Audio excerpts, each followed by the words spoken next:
Good morning, everybody, and welcome to session 1B, Strengthening Virginia's Behavioral Health Workforce. My name is Jamie Fernandez. I'm the CEO at Kempsville Center for Behavioral Health and a member of VHHA Board of Directors, and I'm going to be hosting today's panel. As a reminder, everybody is muted.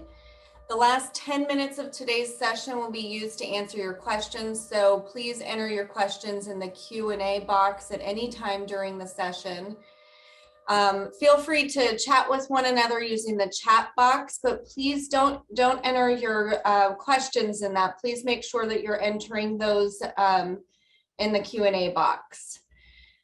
A brief introduction of our presenter. Ms. Keisha Smith is the Executive Director of the Virginia Health Workforce Development Authority and serves as the Program Director for the Virginia Statewide Area Health Education Centers Program. Prior to joining VHWDA, Keisha worked for the city of Richmond, where she was responsible for research and policy development to tackle many of the critical issues facing health and human services. Keisha has also worked for the Virginia Department of Health as the Health Workforce Program Manager in the Office of Minority Health and Health Equity. In that role, she provided oversight and coordination of health workforce recruitment and retention initiatives and incentive programs. Keisha received a Bachelor of Science in Human Services Counseling from ODU in Norfolk, Virginia, and her Master's of Public Administration from Baruch College in New York. At this time, I will turn the session over to Ms. Smith. Thank you so much, Jamie, and good afternoon, everyone. I am going to share my screen.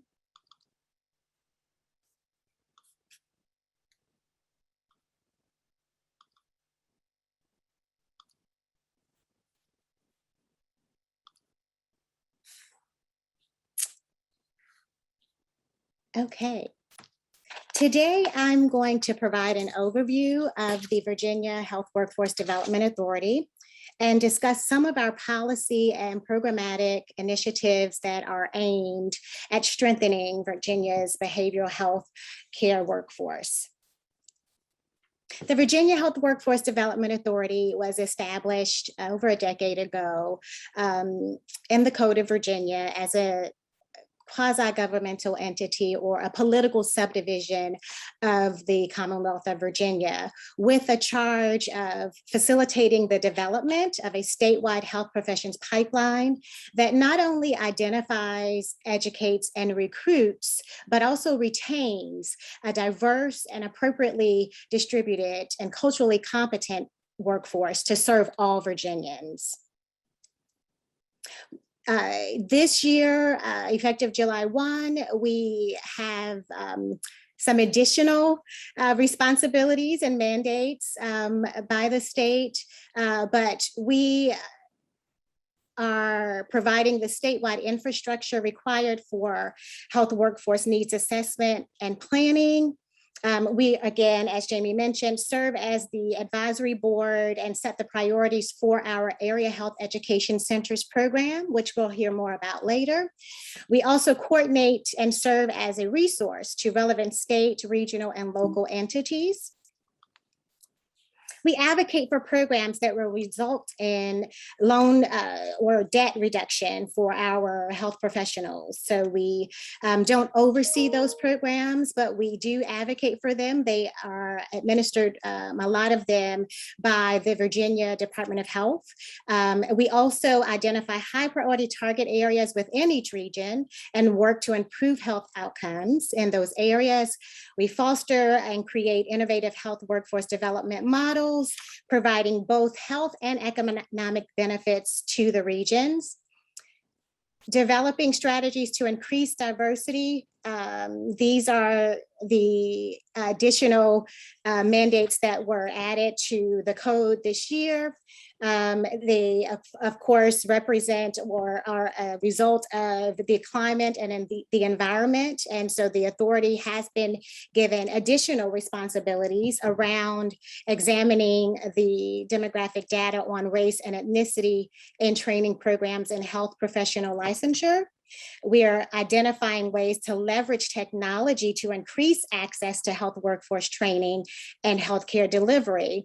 And we're working with partners such as the Department of Health Professions to develop a centralized health careers roadmap that will include information on both licensed and unlicensed health professions available for our residents in Virginia. So we're here today because we know that Virginia, like many other states across the country, is experiencing shortages in healthcare and the healthcare workforce. These shortages were identified before COVID-19 in areas of primary care, behavioral health, and other health fields, right? And they still remain, and the gaps in access to and overall quality of care in our rural and under-resourced areas are widening. Those gaps are definitely increasing. So let's take a look at our shortages and how many providers, do we need to meet the needs of Virginia. So according to the Health Resources and Services Administration, HRSA, it will require 195 full-time equivalents to eradicate the healthcare shortages in primary care designated areas. Virginia has only met about 60% of the needs in these areas. Over 1.5 million residents in our great state live in primary care shortage areas. That's about 2 out of 10 people. Here we have a map of the mental care professional shortage areas. And you can see that the dark blue color on the map shows the HRSA shortage areas by county or service area. Those are called the geographical mental care HPSAs. And then the red areas show the low wage earning population areas, and that's called the population mental care HPSAs. Next, I want to review projections both in primary care physician workforce as well as the behavioral health care workforce. So here we see that by 2030, as it relates to the physician population, Virginia will need an additional 1,622 primary care physicians by 2030 to continue to meet utilization rates.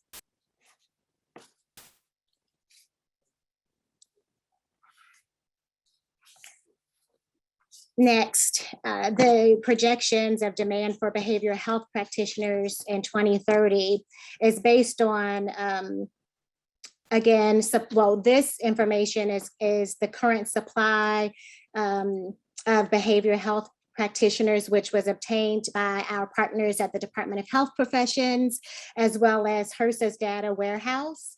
This estimate, the supply side, was then subtracted from the projected value to get the demand. So here we see the additional numbers of behavioral health practitioners needed across our regions, which ranges from 0.1 FTEs up to some of the more critical needs, which is between 7 to 13.6 full-time equivalents is estimated as being needed by 2030 to meet the behavioral health care needs of our residents. we all know Virginia is aging, right? And so when we look at the aging population reflected in our healthcare workforce, specifically here in our physician population, we see the greatest share of our physicians are in the category of 65 years or older, so 65 and above, right? So we have not only an aging population, but an aging workforce. The pandemic and the increased focus on social inequity have highlighted the disparities communities of color face. Disparities that extend into their healthcare experiences. It's well documented that these communities of color have been hospitalized and have died from COVID at higher rates than white Americans. So what we now need to consider is the mental impacts that many will face long-term. Bearing in mind that disparities in patient outcomes are mirrored by gaps in racial and ethnic diversity among healthcare workforce, right? So we know that oftentimes we receive a higher quality of care when we see someone that looks like us, right? And so let's look here at Virginia, the proportion of race and ethnicity in the physicians. So you can see that, and this data, it was pulled based on our 2010 census data, but it still gives you an idea of the population. Black was around 19%. And it was reflected in the physician population of 8%. So there's definitely a gap there in terms of the representation of Black as well as Hispanic. When you look down towards the right side of the graph, the population in Virginia was 9% Hispanic, and the proportion of the physician share was only 4%. So in addition to the overall shortages, the proportion of health professionals who identify as non-white is disproportionate to the overall percentage of the population. As we explore ways to strengthen the healthcare workforce, we have to consider the diversity gap among healthcare professionals today and why that matters. So how is the Virginia Health Workforce Development Authority meeting the behavioral health workforce challenges? We are working with our partners, state agencies, our AHECs, community-based organizations, safety net providers, academia, to encourage the entry into behavioral health professions, right?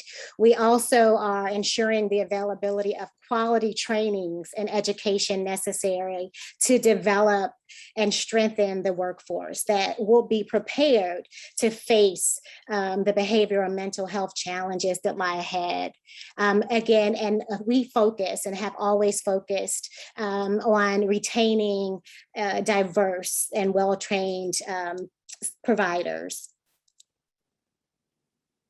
So we have the three-pronged approach of recruiting, training, and retaining. And we do this through both policy and programmatic initiatives.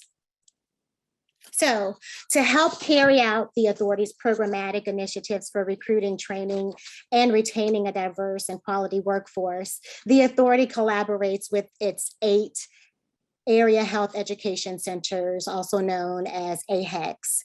These AHECs are strategically placed across the state, and they cover all of our cities and counties. So there is an AHEC near you.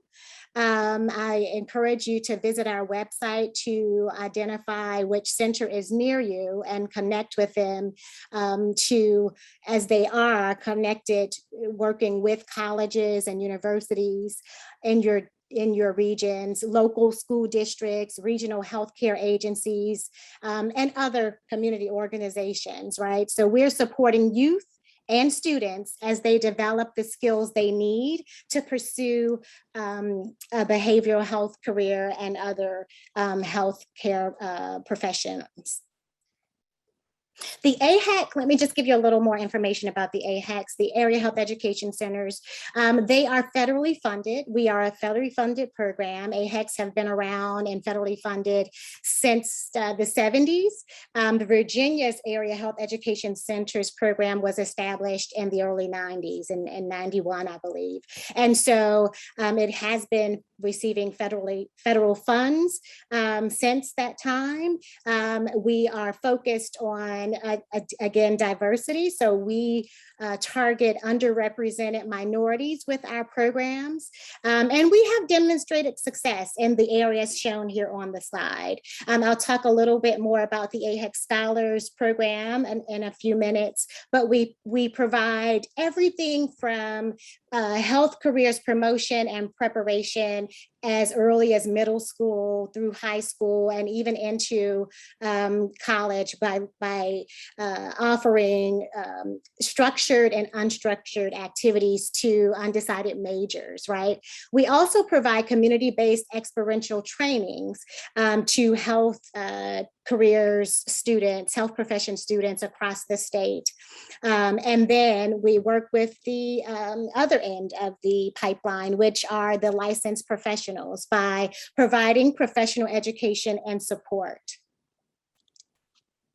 As part of our mission to improve the geographic distribution, retention, diversity, and quality of healthcare providers throughout the state, Virginia AHEC develops initiatives that, again, introduce youth to the full range of health professions, and then recruiting, training, and retaining those students at both the 2-year and 4-year level of their programming, and also going into graduate level programs as well. So a lot of attention has recently been brought to Virginia's behavioral health crisis, and it crosses all practice types, right? So I spent a few minutes providing a snapshot of the Department of Health Professions physician data, because the utilization of primary care for behavioral health services is increasing. The authority realized this a few years back, and that, transforming the delivery of health and social care was critical to addressing the growing pressures due to staffing shortages and funding constraints, and just the overall increase in complexity of the needs, right, of our residents, the needs of services. So I mentioned the AHEC Scholars Program. These are just ways, the next few slides are on how we are addressing the challenges through programs. In 2018, the authority and its AHECs worked with academic partners and subject matter experts from across the state to develop a 2-year interdisciplinary program that trains and supports a diverse group of students from across our great Commonwealth. Creating a multidisciplinary team of health professionals committed to both community service and the transformation of healthcare in our state. We have the 6 core topic areas that were co-developed and are co-facilitated by our AHECs and our academic partners: interprofessional education, behavioral health integration, social determinants of health, cultural sensitivity, practice transformation, and substance use disorders. We are rolling out essentials of telehealth training that was developed by our Northern Virginia AHEC and their host, George Mason University, with the collaboration of our AHECs across the state. And so this telehealth course will provide an introduction to telehealth for health profession students, as well as practitioners across the state. In 2019, we offered free screening, brief, intervention, and referral to treatment training. This expert training continues to be offered across our state and certain regions. And again, these are just additional training and education opportunities to prepare that health workforce to meet the behavioral health care needs of our residents in our communities. Some of our policy initiatives that I want to, well, one in particular that I want to discuss is the graduate medical education work. So the authority leads several policy initiatives to address health workforce challenges. I report to a board of 13, 3 of whom are legislators. And so one of the first projects I led when I came on board in 2015 was this work. And in 2015, the authority convened a graduate medical education task force that was actually established and also led by the chair of my board, Senator George Barker, to study residency programs in state-funded models of support and then develop recommendations to address the needs. So the task force was comprised of representatives from stakeholder groups, including Virginia's medical schools, hospitals, the hospital system, the Joint Commission on Healthcare, the Medical Society of Virginia, Virginia Community Healthcare Association, the Department of Health, the Department of Health Professions, and I hope I'm not leaving anyone out, but we had a wide range of stakeholders at the table discussing this issue. As a result of their efforts, we were able to enact legislation and in collaboration with the Department of Medical Assistance Services, a new graduate medical education funding source was established. And this slide just shows, as of the last report that we received from DMAS, as of 2019, we have invested over 20 million, so 20,200,000 to increasing the number of residencies that we have in Virginia. So of course, you are probably very aware that the funding for residency is not just a challenge in Virginia, but across the country. So Virginia is doing something about it. And we are actually in our, I believe, 5th year of funding the new residencies. Up to 25 new residencies are funded annually, and we are providing up to $100,000 per residency slot, new residencies here. And so on this slide, you'll see a snapshot of all the residencies, but I wanted just to show that we funded 2 addiction medicine residencies. And we also, you'll see that 38 psychiatry residencies have been funded to date as of the 2019 data. And this is just some of the work that we're doing to address behavioral health workforce through policy initiatives. So in closing, I just wanted to leave you with this definition here that I pulled from SAMHSA.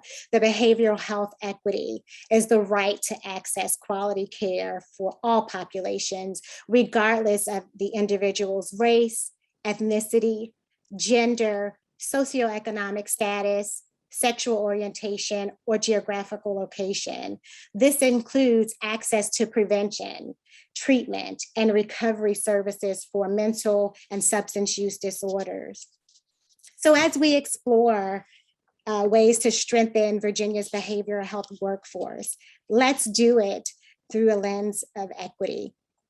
let's not only consider increasing the numbers, right, of health workers, let's also prioritize the quality of our providers. I believe that just like me, all of you want to ensure that everyone has that fair and just opportunity to be as healthy as possible. So that concludes my presentation. I encourage you to visit the authority's website at vhwda.org. Get connected to your local AHECs, your area health education centers, to see what they can support you in terms of pipeline development and professional education and support. Thank you. Thank you, Keisha, for an insightful and comprehensive presentation. We have a couple of questions in the Q&A box.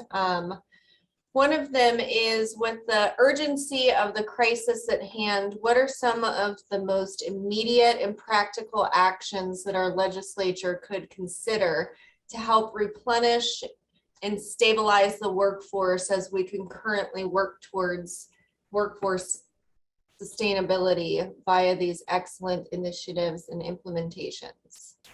Yes, thank you for your question.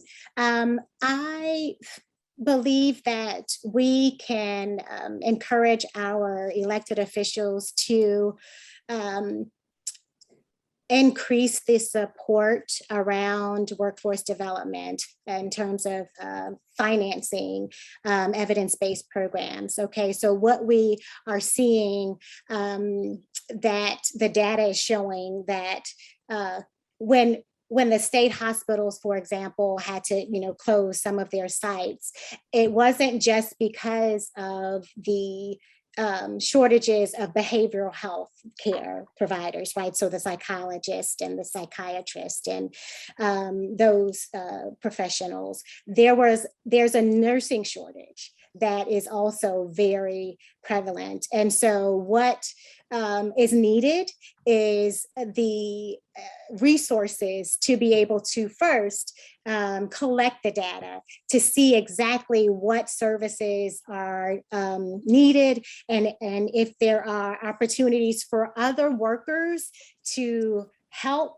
For example, those nurses that are leaving for various reasons, for higher paying contracts, traveling, or just because they are working longer hours and doing non-clinical types of a task that could possibly be done by community health workers, or what hospitals and other sites may call patient navigators. And so really assessing, doing a better job of, and continuing to do assessments around the actual tasks that are being performed by, nurses or other clinical professionals, behavioral health, in behavioral health areas that could possibly, be given to a different type or a new type of healthcare worker. And then funding, the initiatives that work to build those pipelines.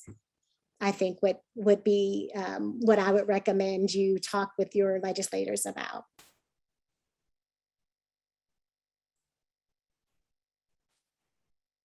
Thank you. All right, another question. Law enforcement is very concerned about the lack of mental health personnel in both the state facilities and private hospitals. We've been asked about a key concern, which is safety for the workers. What do you think about standing up security officers at more of the hospitals to protect both patients and workers? We don't have enough law enforcement officers to provide hospital security as well.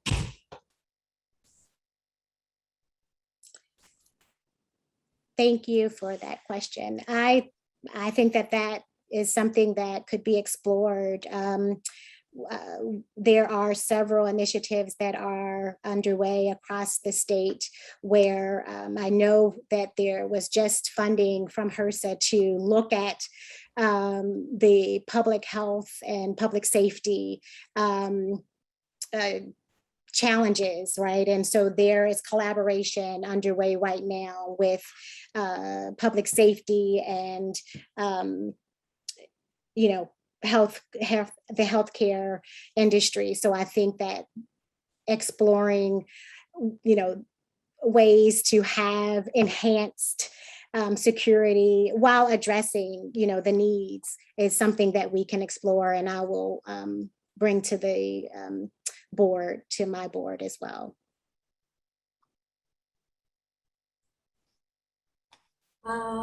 Right, thank you for that. Are there any discussions about tuition forgiveness for those entering behavioral health field? Yes, also, absolutely. So if you visit the Department of Health's website, you will see that the Office of Health Equity manages loan repayment programs. And I believe that there was just an additional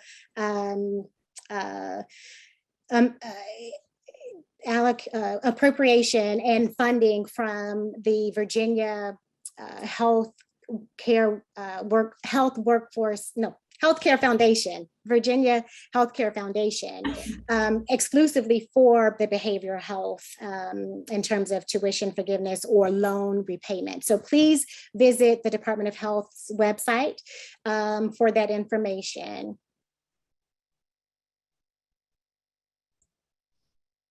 Great. In addition to the shortages, there's also the issue of the low reimbursement rate for behavioral health providers. Is this part of the policy, of your policy work?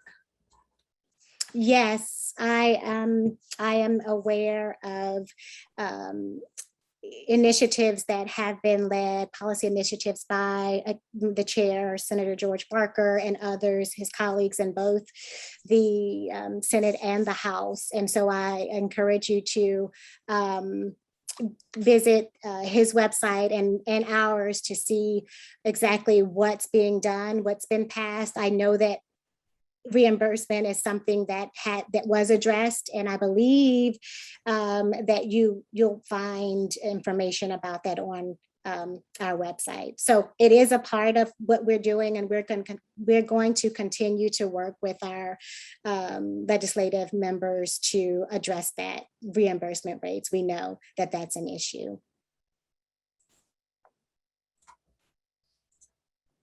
With the shortage of staff within the public and private sectors, has a consolidation of services been looked at?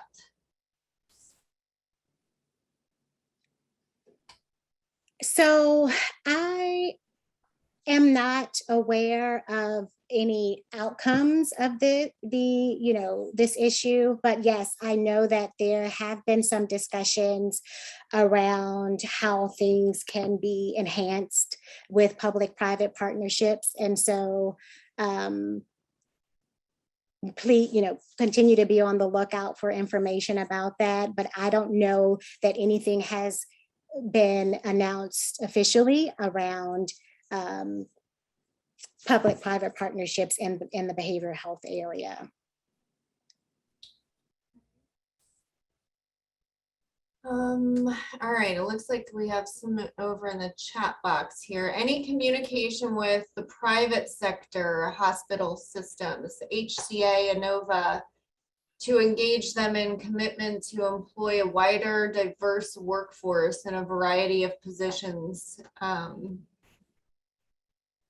So I actually have the honor of serving on the Board of Trustees for HCA here in Richmond. So I know that they have prioritized diversifying both their boards as well as their workforce. And we are holding them accountable for that, as well as other hospital systems. And we'll continue to, through, service on, boards and engagement and community discussions with them to make sure that that's happening.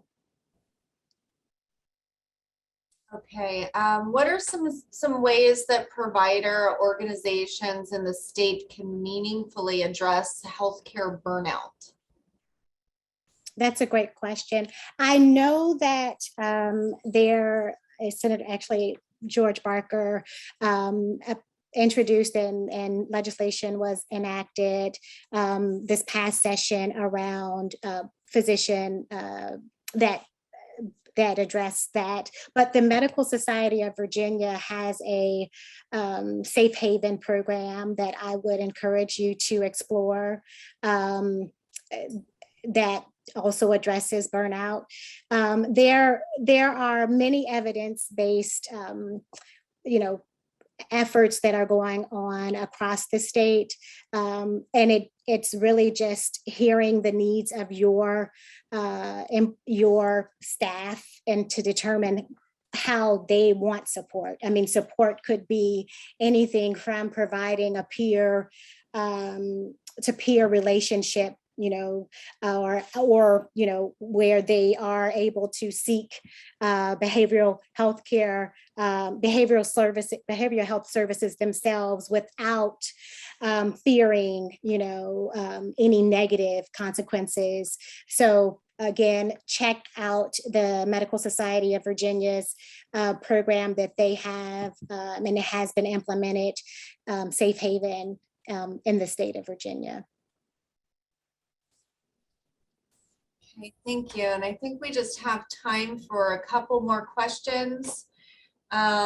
Is the DMAS GME program ongoing? I see the deadline to apply for funding starting in 2023 has passed for this year.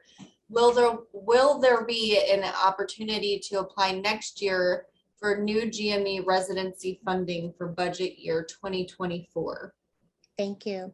Yes, so you're correct. The deadline just closed, and we will be convening, the authority will be convening the review committee to make recommendations for those funding opportunities. We received 29 applications this year for 25 slots. So it's a competitive process. There is support from the General Assembly and the legislature around this effort. So I hope and anticipate that there will be an opportunity to apply for this funding next year. The application cycle is usually in the summer. It usually opens in August, depending on whatever is happening at DMAS, but I anticipate that, yes, you will be able to apply next year. So again, connect with the authorities, sign up to receive notices from us, get our newsletters and other communication. We do put those types of things on our social media and website. So please feel free to connect. Okay. Last two questions. One is, will we have access to the slides for future references? And also, I wanted to get this one in. How can organizations that provide behavioral health services work with VWDA to support increasing diversity in behavioral health providers? Are there community work groups? Yes, so thank you for that question. All these questions have been great, and I'm hoping that I'm providing the additional information that you're looking for here, but feel free to reach out to me directly if I didn't answer your question. And to answer this question, get plugged in with your regional area health education centers. The AHECs are there just for that reason. We want to know the needs, the behavioral health workforce needs in the regions. We want you to be included in regional meetings that take place. There are opportunities to serve on boards and work groups. So get plugged in with your regional AHEC and with the authority. So visit the website to connect with us. Great, thank you. I think that's all the time we have for questions. Once again, thank you, Ms. Smith, for sharing your expertise with us today. And thank you, audience members, for attending and also for your questions. We're going to break for lunch now. Please rejoin us at 12:55 for a 1 p.m. start for our next sessions. Thank you, everyone.